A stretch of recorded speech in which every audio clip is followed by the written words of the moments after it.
Welcome, readers, to a special edition of 20 Questions with your favorite author. It's book launch day. We're here to welcome a brand new baby book.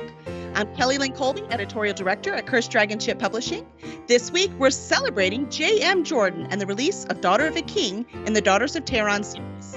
We're also featuring A.M. Rose, one of the editors of the manuscript. So get ready to meet Hulda and Flora and watch them fight the darkness for the safety of Tehran, even if it means their permanent death.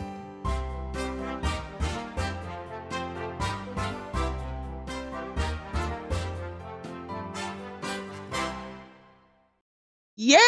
Excellent! Welcome, Joanna. Welcome, Anne. Oh my gosh! Well, congratulations on your book, baby. How are you doing, JM? What was your first thought when you woke up this morning? Why is my phone ringing? And oh yes, book baby's been born. So that's why my phone's ringing. And it just barely stopped a few minutes ago because I think everybody knows we're doing this right now. So it's been awesome. That's awesome. That's because everyone's here live to support you. Yeah, I sure hope so. Right, that's right.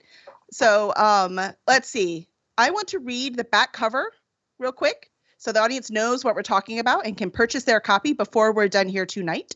So let me do that first. In a cosmos as large as Tehran, with all the power they possessed, the prophecies prevailed and the darkness came. The realm of reason is but one of many within the Tehran cosmos, where ancients rule over classes of immortal creators and sylphs. All within the realm carry the same mission, to guide and prepare premortal offspring for a journey to mortal worlds. One premortal needs more preparation than most. Hulda might be the daughter of the High King, but that didn't protect her from the darkness who invades her mind, terrorizes her sleep, and vies for control. A fledgling sylph, Flora, volunteers to undergo the dangerous assignment of guiding Hulda. The strength of their bond is strained by Hulda's attempts to protect her twin brother and Flora's inability to recover from her mortal journey. With the darkness fighting them each step of the way, Hulda and Flora can't fail. If they do, the realm will collapse, precipitating the fall of the entire Tehran cosmos. Ooh. You know, those tiny few words took us forever to put together. They did. There was some serious negotiation going on over those words. Mm-hmm. Yeah, Anne writes a few of these too. Book cover copy is a whole exciting realm. So awesome. Let's see. So I've read the back cover. So where, Joanna, did you get the idea for this story? Well, this is actually a NaNoWriMo story. So I used to play or watch played a video game called Child of Light, if any of you know it. And I really loved the animation in it. And so I was like, ooh, I would love to do a little children's chapter fairy tale book that could be read to them like at night or sit on their bedstand. So I thought that's what I would do for NaNoWriMo one year, which if you don't know what that is, that's writing a 50,000 word novel in 30 days, which is insanity, but it's fun to do that, go a little crazy every November. So I did it and it just kind of matured from there. That's awesome. The audience is so excited. So remember, as y'all have questions, put them in and we will ask that. I can tell you, Icy Hot wants to know what was the best part about writing the book and what was the worst part? Best part. So the Tehran cosmos and one of the entities in the novel called the Moon Singers are creations actually of my autistic son, Kyle. And he allowed me to borrow the name, the Tehran Cosmos, and to borrow his Moon Singers. So I really love getting to manipulate what he spends hours on, creating this world for years, just to be able to trickle little threads into it. The worst part of writing it was realizing it was complete trash after Nano and knowing that it was going to have to be completely gutted and started all over again. Like, yay! That's part of the process, right? Right, Yeah. Anne? Do you have any writers that suffer with that? I mean, that sounds legit. Like that sounds right on. Exactly. Yep. Mm-hmm. It's pretty common. We all go through that. It's almost like you have to be able to accept the junk so that you can get to the amazing story underneath it. Let's see. With your main characters, Hulda and Flora, what can you tell us about them? Well, Hulda is a premortal souling. She is the daughter heir of the realm of reason. She is kind of a misfit because she's been having terrorized dreams and essentially seizure-like hauntings pretty much since she was a little girl. And so with that being said, she's very reclusive. She kind of stays back from everyone. You know, there's these expectations for her and she just doesn't feel like she meets them. So, and that kind of leaves the darkness more room to press in on her mind a little bit more and to vie for control. Mm-hmm. So that's who she is. And the whole deal is they've got to sever that link between the darkness and Hulda before he consumes her and then starts to take over the realm using her to do that. So that's Hulda, and Flora is her sylph, which is kind of like a fairy, but have a little bit of different lore behind a sylph. She's winged and she essentially keeps Hulda's soul records and has the ability to work almost like a conscience later on down the road as Hulda matures. So it's a marriage type relationship, especially once they're very familiar with one another. So it's very hard to talk about this and not give spoilers. Like I know using my words like, That's the trick. That's the trick. But the journey's the fun part. So yes. Let's see. We have Crazy Jan agrees that crappy first drafts rule. Yep. Jan understands. And Duke of Bedlam wants to know, how many versions of the story did you go through? On my count, the final draft that went to you was 7. Wow. Like, by the last time you pushed back and I pushed forward was the 7th time I went through it.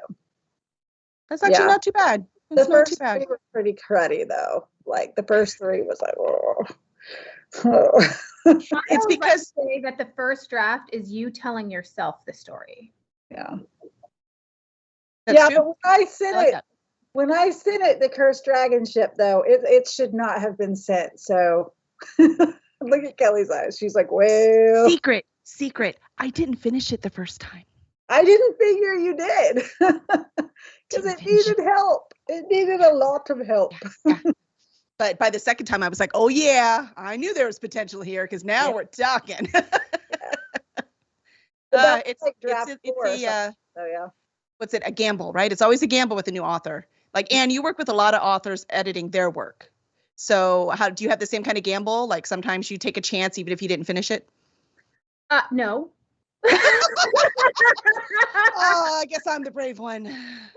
No, I always like to finish the work before I make any commitments there. So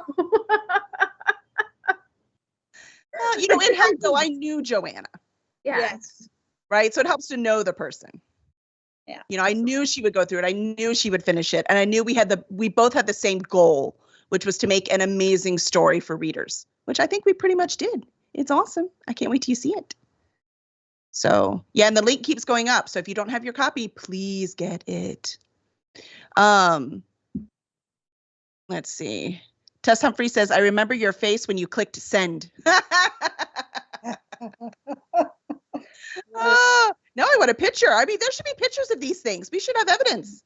No, there should not be. Then they'll just send those with them. And I think that's bad. I don't think that's good. Yeah, those are the pains of birthing a novel right there. No one needs to see that. Yeah. They just want to see the beautiful cover, which unfortunately, the stunning cover done by Stephanie Sauce, she wasn't able to make it tonight. I wish she was. But the process of doing this cover, what was that like? For me, was that question for me, the process of doing this cover? Well, when you sent it to, I just filled out the form. I was just like, these are my ideas, but I'm an author, I'm grandiose, and yet this is not my wheelhouse. So here's the form and just send me something back to work with. And when it came in, I was at school and I opened my email and I saw it and I swooned. I mean, it was an absolute swoon. And I was like, oh my gosh. And I think I ran around the school showing people, like, oh my gosh, can you believe this? Because it was almost spot on. Like what we recentered the name a little bit and added the bracelet to the golden circlet to hold his wrist. And other than that, I think you were just spot on. And so I was like, cool, we're good. That was easy, moving on. Next. Pretty awesome. Cover art is important. Yes. Yeah, and it's stunning. So since you mentioned the golden bracelet, what's the importance of the golden bracelet? Anne's like, yes, cover art's very important. Yes, it is. The golden circlet is the connection, the bond between Hulda and Flora, or any souling to their self. So every souling has a circlet on their wrist.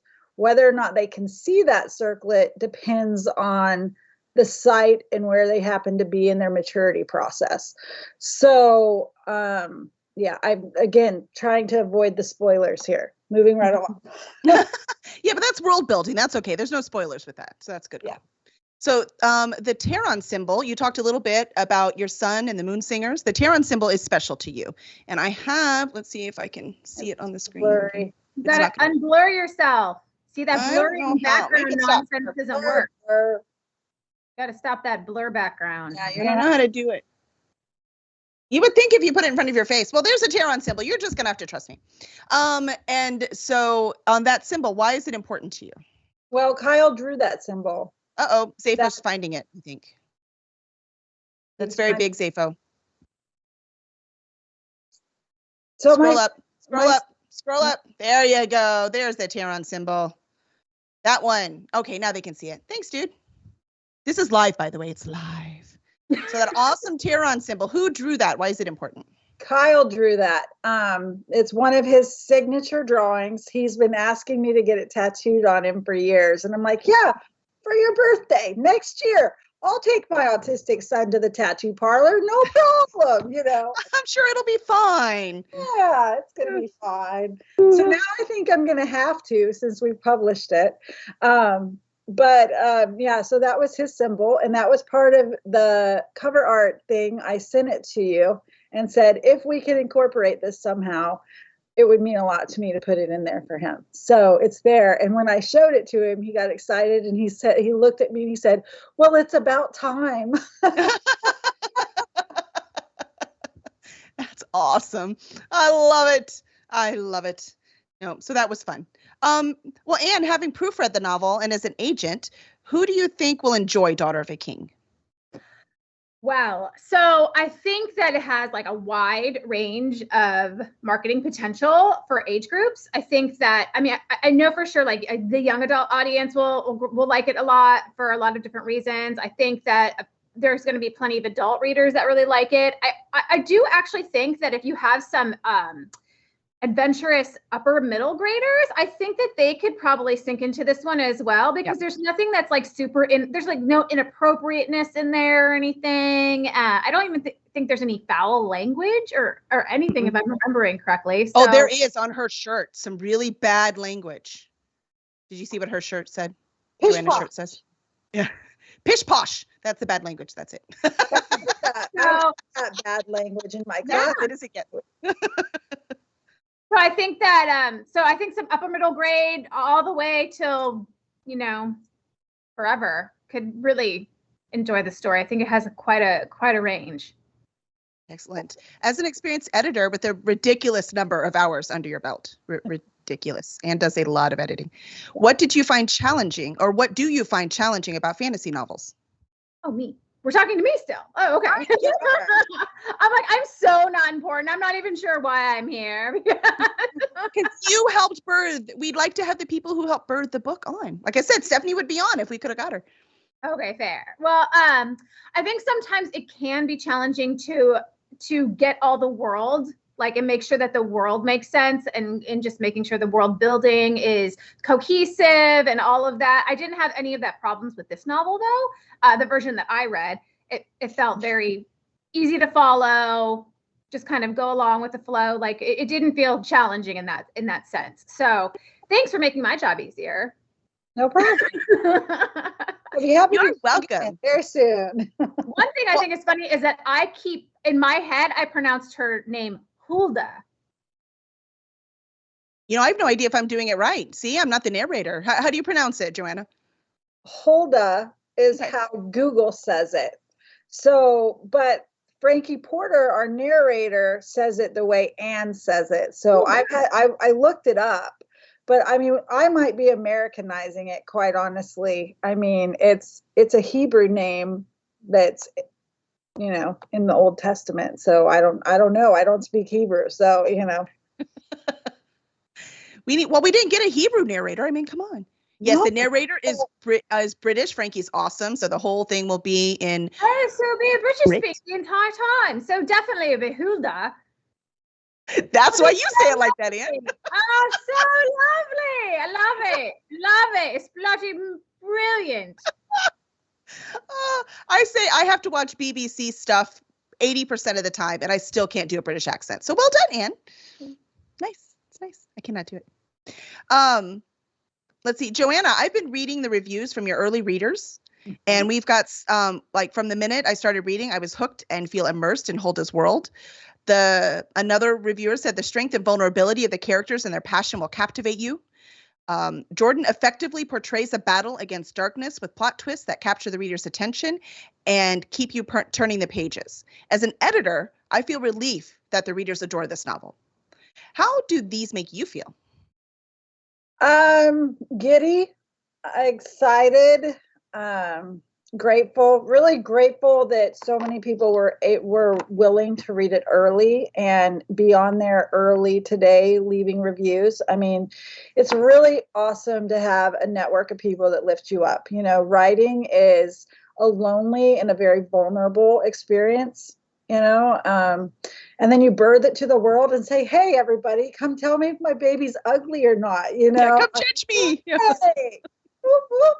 So yeah, so I'm just very grateful, and I've loved the reviews, and I so much appreciate the support and the people who are backing me up. So it's awesome.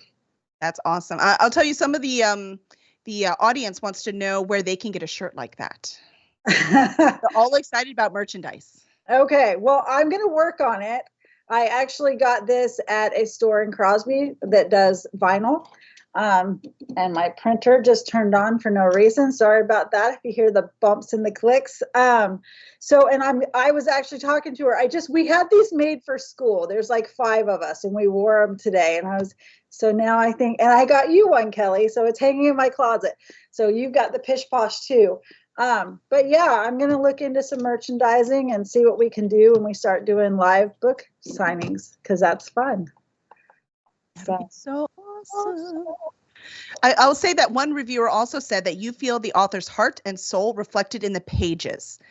And I want to know, was this one of your goals for this series? No. Look at her, look how vulnerable. It's so cute. That's why it's magic, though. Honest. No, I mean, this story became incredibly personal in some ways, and I think it just accidentally happened, but I'm happy about that. So that's awesome. Kevin Petway wants to know, what are you going to say to the first stranger who comes up to you at a convention and shows you their tattoos of that symbol? Look at mine. Take a picture together. Look. Yeah. So I just have to find the appropriate place for it, you know. Probably going to be on this shoulder. So, yeah. Well, if you're going to be showing it off, it's just something to think about, you know. Yeah. I could do it like right here, but then I'd have to probably reconsider my day job. You know, I'd like do it right here. Yeah, you'd have to wear everything like turtlenecks from now on. Yes. Yeah. Let's see. I see how it wants to know, did you ever almost give up because of a slump? Yeah, certainly. I love the Lilo and Stitch scene where she's laying on her floor, sprawled out, listening to Elvis. Like, I've had some of those moments. For real. We need that t-shirt. And we'll wear it for NaNoWriMo. there's been some high moments and some low moments. So yeah, definitely. But all right, let's see. Question. So this is a pre-life fantasy exploring existence before experience mortality. mhm. So I'm wondering if you had to set up your life before mortality, and this is a question for both of you. I want to see what you're going to say. If you had to set up your life before mortality, what would you like to prepare for? What would have been your choice? And I don't mean careers. Like, I'll go first. Like, I would like to have prepared to follow my dreams instead of being scared all the time. So to be a little bit more braver about following, right? Like, I'm a writer as well, and I didn't start until, I was 40, even though I was writing when I was 16. So if I had to really set something in my pre-life, like really concentrate on, like, when I do this, I'm definitely going to make sure to follow it. Then I would make sure that I followed and kept writing from 16 and didn't stop and not start again until I was 40. So what about you guys? Would you classify that as like interior character, like strength of character or conviction? Like, how would you term that? For me, it would have been because I was scared. Right. Writing is impractical. I needed something practical. Okay. So for me, it just didn't work. So it was fear. So I'd have to make myself braver. I mean, some things I'm perfectly brave on, right? There's a car accident. I have no issue pulling out and we, take care of everything. If a child's hurt, even if it's not mine, I have no issue working. But when it comes to my own dreams and beliefs, I just chicken out. Gotcha. So what would y'all prepare for? What do you think, Anne? I think I'm following you along those lines, like with self-confidence. It's like the confidence that you can do these things, I think that maybe not listening to all the voices that are out there telling you who you are, what you are, but listening to your own voice about who you are and what you are. I think that would probably be beneficial.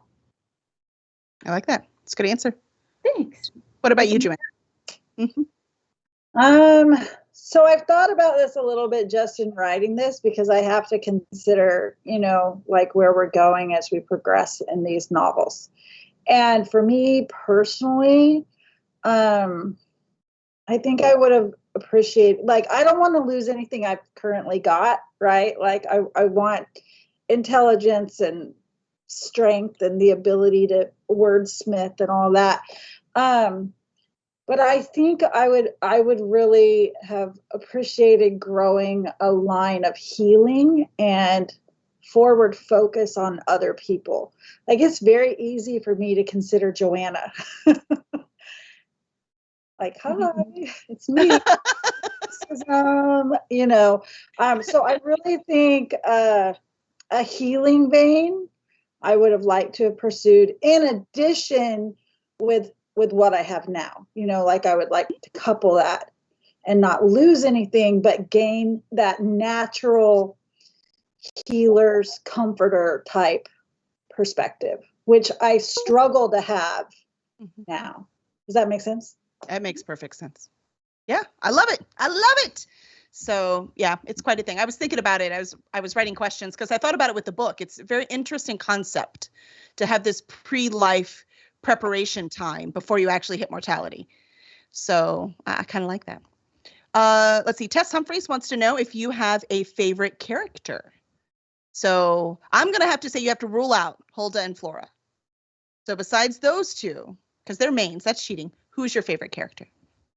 No, I can't answer. This is like when my students ask me what my favorite part of history is. It's like all of it, for different reasons. Well, just choose one to tell us about that's really fascinating.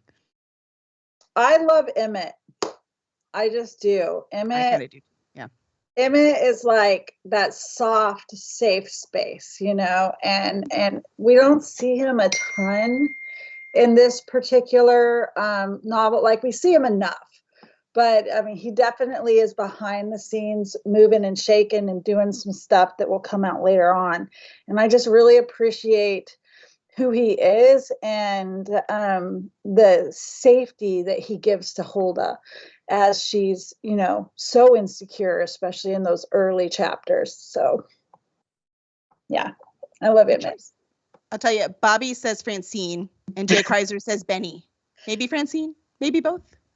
Oh, Any- Jay Chrysler likes Korra too. Okay, Jay's read the book and likes a lot of characters. That's awesome. I think that's cool. You chose Korra. You must read the book to find out who Korra is. Let's see. Florida Kevin wants to know: are there any mythologies that were particularly? He likes to make me say that word. That word does not like me. Are there any mythologies that were particularly inspiring during the research world building phase, or is your world built of whole cloth? In other words, did you make it up all on your own, or do you have other stuff that influenced it? Oh, absolutely other stuff. So I am a historian by trade, and I am very fortunate that I get to teach world histories, which includes world religions and schools of thoughts and philosophies. And really, it's just a complete hodgepodge of different concepts that came together and helped me just to build this cosmos. There was not one particular vein by any means, and then life experience as well. So excellent. Yep, Kevin said he just bought his book, even though he's also going to win them all tonight. Win them. Remember, stay on, because we're going to give away 2 signed books. So all of you who only listen to this and don't come live, you're missing out. You're missing out on the good stuff, man. I see how it wants to know, what would your own favorite book be? Oh, that's cool. You have another favorite book or favorite series? Actually, I know she does. Yeah, absolutely. What am I going to say, Kelly? What am I going to say? Another Jordan? Yes, another Jordan. I am a huge Robert Jordan fan, Wheel of Time. I like high fantasy anyways, but when I was introduced to Robert Jordan's work, it was a difficult time in my life, and it allowed me to remove myself from the present and go to a world that was chock full of just as many problems. But there were really strong women and lightning bolts to strike stuff down and, monsters to kill. And I was like, yeah. And now it's going to become a television show. We will see if it's worth anything. Yay. Yeah, I'm excited. I'm excited for the TV show. Yeah, me too. Only they're recasting Matt already. Already? Already. They're going to recast him for season 2. They just announced like 2 days ago. I was like, what is this? Huh. Makes me wonder what he did behind the scenes we don't know about. Totally watching Tor.com to find out. Oh, see? Either he did something bad or he got a huge contract somewhere else and he was like, I'm too good for this now. Quite frankly, it could be either. We will watch and see. We will watch and see. I'm excited though. Yeah. So we will see. I like the music already. That counts. For me, music is important. Let's see. Yeah, the link is up. Yeah, we have a few people buying the books. They're all excited. All right. Yeah, Tess says Wheel of Time. Tess already knew also. See, we know you talk about it just a bit. Oh, yeah. Tatted up, everything. Like, love me some Wheel of Time. Yep. And both Duke of Bedlam and Florida Kevin say lightning bolts solve a lot of problems. They do. The world would be a better place if we could wield them. I don't know. I would have a hard time discriminating with mine. It might be not such a good place. That's true. I always say sometimes I get really mad at someone for a reason you decide later was not a very good reason. I'm like, this is why I don't have God powers. That is true. That is true. Yes, that is true. Never mind. Strike that from the record. Strike that from the record. We'll leave. Didn't I mention we're recording this? I don't know if I said that earlier. I might have mentioned it. It is stricken. Move along. Well, this is great. We've had lots of questions on here. I guess the thing we want to know, Joanna, is what do you want readers to get from this work? What they get from it. That's the beautiful thing about art, right? You look at it, you're going through whatever you're going through, and you pull from it what you happen to need. So if it lifts you up, then I'm satisfied. That's awesome. That's a great goal. Now I have the very important questions I must ask, because this is 20 questions. Okay. And on 20 questions, we ask very important things. Okay. So my first question is, if you don't have time to cook dinner and you have to grab something on the way home, and this is for both of you guys, and you have to grab something on the way home, where do you stop first? Summer China Diner. Ooh, what is that? A Chinese restaurant, like 5 minutes from my house. Good choice. Anne? I don't actually leave my house, but if I did, and I was driving somewhere, and I had to get, Torchy tacos. Oh, good choice. Go to Torchy's. I love tacos. So that is the first place we met outside after we were fully vaccinated and felt a little safe. Yes, I'm ready to go back. Just let me know. Okay. Yeah, I'm gonna eat it after this week. Well, we're in. Eat some tacos. That's right. All right. We have this is the important part. So all of you who don't know about 20 questions, if you don't, by the way, we're on every Tuesday, 8 p.m. Central on twitch.tv/CursedDragonship. So come on out and see us, and we ask very important questions. So my next one is coffee or tea? Tea. What? That is the wrong answer. Old lady. There was only one correct answer here, and the correct answer was coffee. Okay. Coffee. Not according to old lady stomach, who is now in charge. No more coffee for Miss Jordan. That's just something. It's that you gotta deal with the pain of the coffee. The coffee is worth it. So yeah. Yeah. Curled on my bathroom floor, not worth that cup of coffee. I just miss it. I look at it lovingly. We've been divorced. We've moved on to tea in this house. I do admit I enjoy a cup of tea too. Mm-hmm. I do. I like an Earl Grey, like a little, London fog if we're gonna be fancy about it. But yeah, coffee though, if I had to pick. Can I tell you, I happen to like Earl Grey myself, though I will choose coffee every time too. But I love Earl Grey. And when I went there's a little British store in Old Town Spring. Oh my gosh, I got their Earl Grey. It was like, actually, it was, I don't have words. I don't have words to describe it. I was like, oh, is that what it's supposed to taste like? Field trip. Let's go. Field trip. It was awesome. So now, of course, I have expensive tea taste. So yay, great job, stupid tea. Awesome. Let's see what else we have. Oh, cat stories. There is a cat in Daughter of a King. His name is Minx, and he causes a bit of trouble. And we all have cats ourselves. So I was wondering if we could share a cat story. Well, you know my cat story. Go ahead. Yours is awesome because it just happened.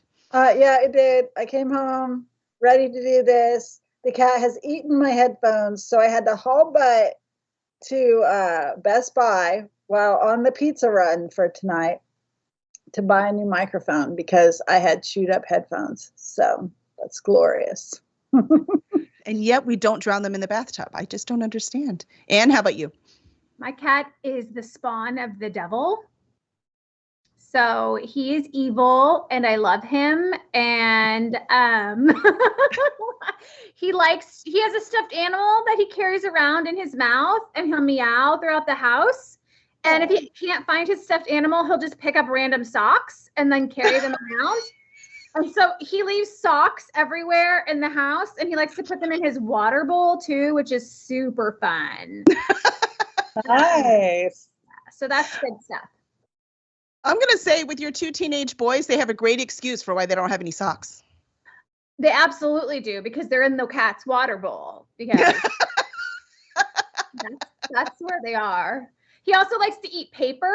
So my cat has eaten homework before, and that is a legitimate thing that took place. You're like, here's a picture.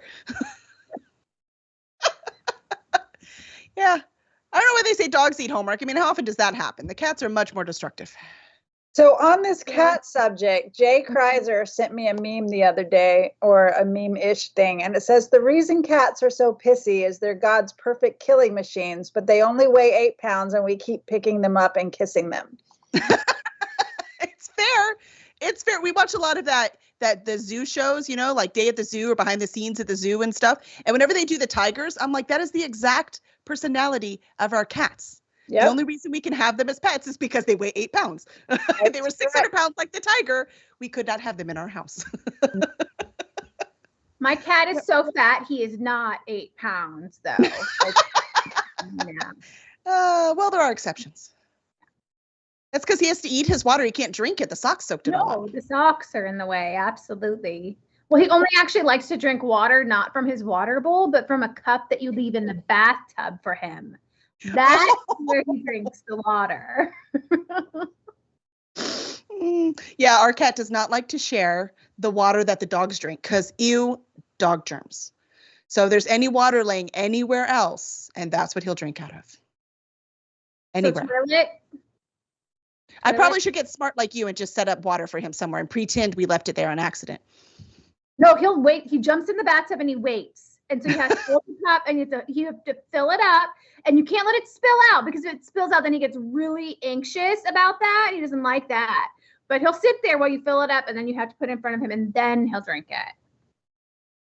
I told you he is the spawn of the devil. He is evil. Well, you did have 3 and now you've traded just for 1. Not by choice. Did anyone think this was bad? This was sad, not bad. But so maybe the 1 seems like he just needs to, replace the other 2's, quirks by just being big time quirky. He might have murdered them too, though.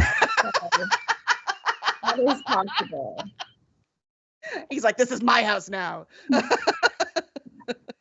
mean, I could see it. I wouldn't put it past him, seriously. So that's awesome. All right. So, Joanna, is there anything left that you would like to tell everyone about your awesome Daughter of a King? Besides, we need to know series, book 2. When is this happening? Well, I would assume that book 2 will come out about this same time next year.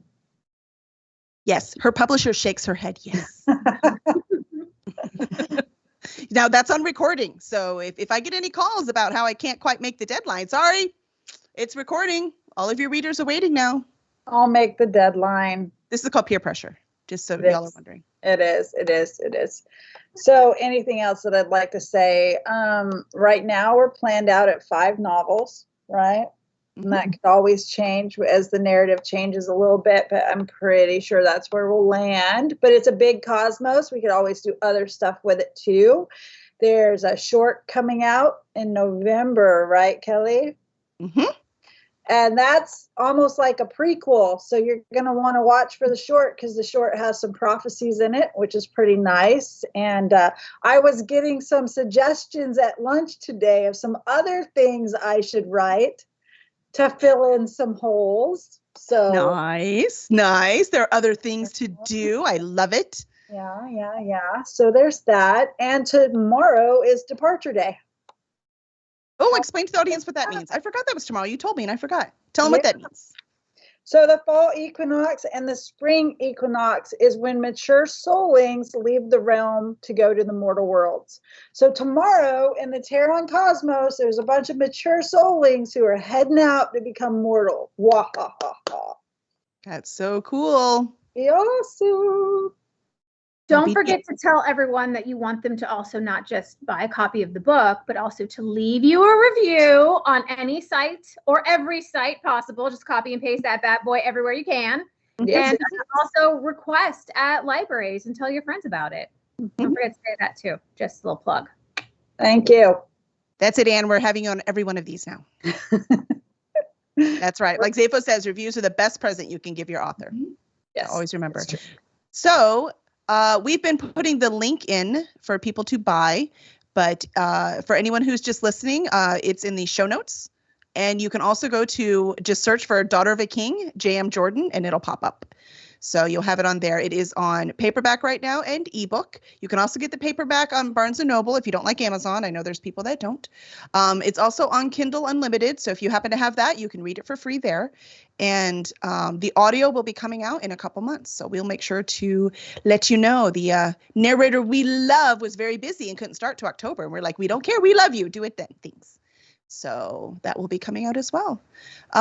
So besides the book, where can they find you, Joanna? They can find me on Facebook, which is probably the big one because not only do I have a page on there, but we've started a fandom group.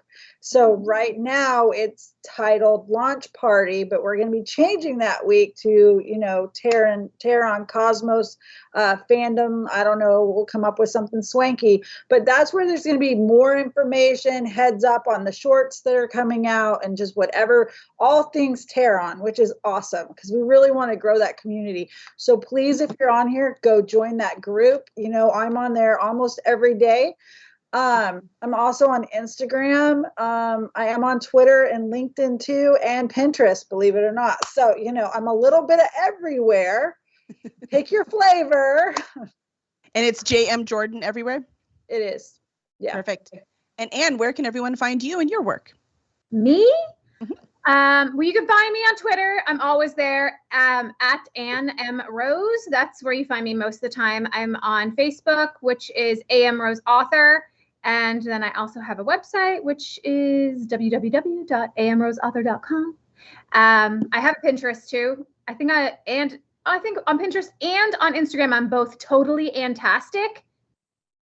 And on Snapchat, I am TTLY_fantastic. Just so you know. So she's the only one cool enough for Snapchat in this group, let me tell you. I'm not Snapchat. I just don't share it. I'm not on the TalkTics. I'm not on the TikToks. The clock app. I haven't done it yet. I know it's on my list. But who wants to see this mug on TikTok all the time? I don't know. I'm not into it. Don't do it. It's a time suck. It's a vortex. I just wait. My daughter flips through it and shows me all the cool parrot videos. They're my favorite. Yeah. We're not very Joanna, I don't think you said, will you say your website again? www.jmjordan.net. Perfect. And you're selling signed print copies there as well, right? Yes. If you want a signed copy, you can order from there. We're in this lag waiting for our books to come in, but as soon as they come in, when you order, I'll get your email address. I'll let you know as soon as it's shipped. So, yeah. Yeah, I ordered them 3 weeks ago. That should be long enough. And then Duke wants to know, do we order online at BNN or can we get them in the store? You can order them from BNN. So they are online, or if you go into the store, you can order it delivered to the store. They will probably not be on the shelf. So there's a bazillion books out there. It's probably not going to be on the shelf, but you can order it from BNN. And then you get like your 10% discount if you're one of their members and stuff. So awesome. All right. Y'all were awesome. Congratulations on this beautiful book, baby, Daughter of a King. Cannot wait until it gets to all the readers' hands. And we'll see you next time.